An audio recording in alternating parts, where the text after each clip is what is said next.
Hello everyone. आज के इस वीडियो में हम मॉडुलस फंक्शन की डिफरेंशिएबिलिटी के बारे में डिस्कस करने वाले हैं। हम ये जानेंगे कि किस पॉइंट पर ये फंक्शन डिफरेंशिएबल नहीं है। अगर हमें कोई भी मोड फंक्शन गिवन हो तो हम कैसे फाइंड कर सकते हैं। तो पहला क्वेश्चन है f x is equals to mod cos x plus mod sine two minus x. तो हमें क्या करना है, सिंपली एक बेसिक सा रूल याद रखिए कि जब भी हमें कोई फंक्शन एच एक्स मोड के अंदर गिवन है और हमें फाइंड करना है इसके पॉइंट्स जिस पे ये फंक्शन डिफरेंशिएबल नहीं है, ये एच एक्स ले रखा है मैंने, तो आप सिंपली क्या करो, इसको इक्वेट कर दो ज़ीरो से। Let me right this clearly. हमें क्या करना है, जो भी फंक्शन मोड में दे रखा है उसको इक्वेट कर देना है, एच एक्स को इक्वेट कर देना है ज़ीरो से। एक्स की वैल्यू को फाइंड करोगे, जो भी पॉइंट आपको मिल रहा है, मतलब जो भी एक्स की वैल्यू आ रही है उस पॉइंट पे फंक्शन डिफरेंशिएबल नहीं होता। तो यहाँ पर मोड में कॉस एक्स फंक्शन दिया हुआ है, so I am equating cos x is equals to zero, sine two minus x is equals to zero. यहाँ से आप एक्स की वैल्यू फाइंड करो।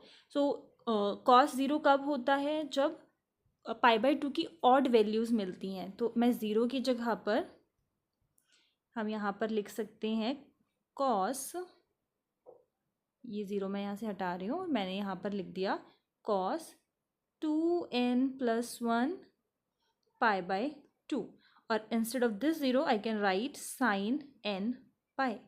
तो यहाँ से अगर मैं x की वैल्यू को कैलकुलेट करूँ तो मुझे क्या मिलता है, 2n+1 पाई बाई टू। जब जब x की वैल्यू ये होगी तब तब कॉस जो है, कॉस फंक्शन हमें ज़ीरो देगा, और यहाँ से हमें x की वैल्यू मिलती है n पाई प्लस टू। और इन दोनों ही केसेस में n कहाँ से बिलोंग कर रहा है, इंटीजर से। तो इसके कौन कौन से पॉइंट्स पे फंक्शन डिफरेंशिएबल नहीं है, पहला है x is equals to 2n+1 pi by two, and दूसरा है n pi plus two where n belongs to integers. Our next question is fx is equals to e to the power mod x plus x square plus x minus 1. Again we will do the same thing. x को यहाँ पर हमने equate कर लिया, mode हटा देंगे, simple हम x को ही इक्वेट करेंगे। ये हो जाएगा x is equals to zero और x minus one is equals to zero. तो x की वैल्यू आ गई ज़ीरो और यहाँ से हमें मिल जाएगी x is equals to one. तो इन दोनों ही पॉइंट्स पे हमारा फंक्शन डिफरेंशिएबल नहीं है। बट इन केस इसी फंक्शन को अगर हम ऐसे ले लेते, x की जगह, x माइनस वन की जगह पर मैं लिख रही हूँ एक्स स्क्वेयर माइनस वन, वही रिपीट करेंगे। यहाँ पे हो जाएगा x is equals to zero, x square minus one is equals to zero. यहाँ से तो हमें ज़ीरो मिल गया, इसको सॉल्व करेंगे तो हमें मिलेगा x is equals two plus minus one. तो अब इस केस में जो डिफरेंशिएबिलिटी के जो पॉइंट्स हमें मिल रहे हैं, सॉरी वो पॉइंट्स जिसमें फंक्शन डिफरेंशिएबल नहीं है, पहला है zero and rest two are plus minus one. Next question is very important. F x हमें इस केस में गिवन है कॉस, और अब है यहाँ पे मॉडुलस का function x minus five modulus close, then plus sine x minus three modulus close, plus x plus 10 to the power 3 minus mod x plus 4 और इसकी पावर रेज की गई है 2। ये क्वेश्चन है। जो हमने फर्स्ट क्वेश्चन डिस्कस किया था उसमें आपको ये थोड़ा सा सिमिलर दिखेगा, कॉस और साइन, बट उस क्वेश्चन में क्या था कि जो मॉडुलस के अंदर था कॉस फंक्शन, और सेम साइन फंक्शन भी मॉडुलस के अंदर एनक्लोज्ड था। बट इस केस में क्या हो रहा है कि कॉस और साइन मॉड के फंक्शन में नहीं है, इसका जो एंगल है वो मॉड के फंक्शन में है। तो डिफरेंस क्या आएगा, अब इस केस में हम कॉस को नहीं, हम इस एंगल को इक्वेट करेंगे। तो ये हो जाएगा x minus five is equals to zero, x minus three is equals to zero. अब आपको लग रहा होगा कि यहाँ से हमें मिल गया फाइव x की वैल्यू, यहाँ से मिल गई हमें थ्री वैल्यू, तो फाइव और थ्री पे फंक्शन डिफरेंशिएबल नहीं होगा। बट ऐसा नहीं है। कॉस फंक्शन हम जानते हैं कि इवन होता है, मतलब अगर हम लिखें कॉस माइनस एक्स तो हमें मिलता है कॉस एक्स, एंड साइन अगर हम माइनस एक्स ले रहे हैं तो हमें मिलता है माइनस साइन एक्स। तो कॉस कैसा फंक्शन होता है? इवन। और यहाँ पर हमारा जो साइन फंक्शन है वो कैसा होता है? ऑड। तो इसकी वजह से यहाँ पर ये जो 5 वाला पॉइंट है जिस पे हम कह रहे हैं कि हमें डिफरेंशिएबिलिटी इस पॉइंट पर होल्ड नहीं करेगी, ये कहना गलत है, क्योंकि कॉस इवन फंक्शन है इसलिए 5 पर फंक्शन डिफरेंशिएबल होगा बट 3 पर नहीं होगा। तो इन दोनों फंक्शन से तो हमने फाइंड कर लिया कि डिफरेंशिएबल किस पॉइंट पर नहीं है फंक्शन। अब दो फंक्शंस और रह गए हैं हमारे। तो सबसे पहले मैं आपको इसका बताती हूँ कि हम कैसे चेक करेंगे। ये है mod x plus 4 to the whole power 2। अब हम सिंपल आइडेंटिटी क्या कैसे यूज़ कर सकते हैं? x प्लस अगर y होता है to the power whole square होता है तो हम कैसे लिखते हैं? X square plus y square plus 2xy। यही सेम चीज़ यहाँ पर भी अप्लाई करेंगे। अगर यहाँ पर मोड है तो हमें मिल जाएगा मोड x का स्क्वायर प्लस, अभी मैं माइनस को एज इट इज़ रहने दे रही हूँ क्योंकि मुझे इस पूरे का फाइंड करना है। इस पूरे पे स्क्वायर है जिसमें आइडेंटिटी को ओपन कर रही हूँ, तो ये हो जाएगा 4 का square plus 2 into 4 into mode x. ठीक है, ओपन करने पे ये मुझे मिल गया।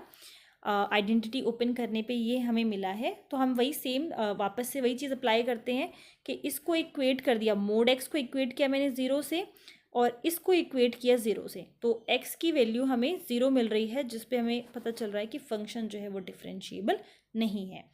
क्लियर? तो अभी यहाँ तक हमें कितने पॉइंट्स मिल चुके हैं? एक तो 3 पर डिफरेंशिएबल नहीं है, एक अभी हमें पॉइंट मिल गया इससे कि 0 पर भी डिफरेंशिएबल नहीं है, 5 पर ये फंक्शन डिफरेंशिएबल है। अब एक फंक्शन रह गया है, वो है mod x plus 10 to the power 3। So मैं वापस से यही लिख लेती हूँ, x प्लस 10 इसका mod to the power cube. This is equals to, मैं ब्रेक करके लिख रही हूँ, अगर x की वैल्यू ग्रेटर देन होती है -10 और लेस देन होती है -10, तो हमें क्या वैल्यूज़ मिलेंगी? क्योंकि यहाँ पर -10 पर इसकी डिफरेंशिएबिलिटी हमें डिस्कस करनी है। तो सपोज़ करो कि अगर हम ग्रेटर देन लेते हैं, मतलब -10 से कोई अगर हम बड़ी वैल्यू ले लेते हैं, सपोज़ करो आई टेक 9 जो कि -10 से बड़ी वैल्यू है, तो मुझे ये मोड जो है वो पॉजिटिव में मिलेगा, मतलब x plus 10 to the whole power 3 ये मुझे पॉजिटिव में मिल गया। अगर मैं -10 से कोई छोटी वैल्यू ले रही हूँ, सपोज़ करो -11 करके मैं ऐसी कोई वैल्यू ले रही हूँ, तो मुझे ये फंक्शन जो है नेगेटिव में मिलेगा, -x plus 10 to the whole power 3। और अगर मैं एग्जैक्टली -10 ले लूँ तो ये हो जाएगा हमारा पॉजिटिव वैल्यू आएगी, तो इसमें मैं इक्वेट कर दे रही हूँ। ठीक है, तो इस तरीके से ये जो मॉडुलस का फंक्शन है वो बनेगा, greater than is equals to -10 पे पॉजिटिव है और x लेस देन -10 पे ये नेगेटिव है। नाउ हमें चेक करनी है इसकी डिफरेंशिएबिलिटी -10 पे, क्योंकि अगर सिंपली इसको आप मॉडुलस को इक्वेट करते तो आपको -10 पॉइंट मिलता जिस पे मैं इसकी डिफरेंशिएबिलिटी को बोल पाती, बट अभी क्या है, इस पर पावर लगी हुई है। ठीक है, अगर पावर नहीं होती तो सिंपली आप इक्वेट करके बोल सकते थे। तो हम क्या करेंगे, -10 पे इसकी डिफरेंशिएबिलिटी चेक करेंगे। तो अगर मैं इसी फंक्शन को डिफरेंशिएट करूँ, d by dx of this function x plus 10 to the whole power 3 is equals to, यहाँ पर ये भी डिफ्रेंशिएट हो जाएगा d by dx, तो हमें मिलेगा 3x plus 10 to the power 2 और ये हो जाएगा -3x plus 10 to the whole power 2। Conditions जो है वो एक्जैक्टली सेम है। और अगर हम इसकी डिफरेंशिएबिलिटी चेक करें at x is equals to -10 पर, तो LHT भी सेम आ रहा है और RHT भी, left hand and right hand limit दोनों ही इक्वल आ रहे हैं। तो इसका मतलब -10 पे ये फंक्शन डिफरेंशिएबल है। तो यहाँ से हमें क्या पता लगा, पहला पॉइंट 5 पे ये डिफरेंशिएबल नहीं था, 3 पर ये 5 पे डिफरेंशिएबल था, 3 पर ये डिफरेंशिएबल नहीं था, 0 पर ये फंक्शन डिफरेंशिएबल नहीं था, -10 पे ये फंक्शन डिफरेंशिएबल है। तो इसके कौन से 2 पॉइंट्स ऐसे हैं जिस पे फंक्शन डिफरेंशिएबल नहीं है?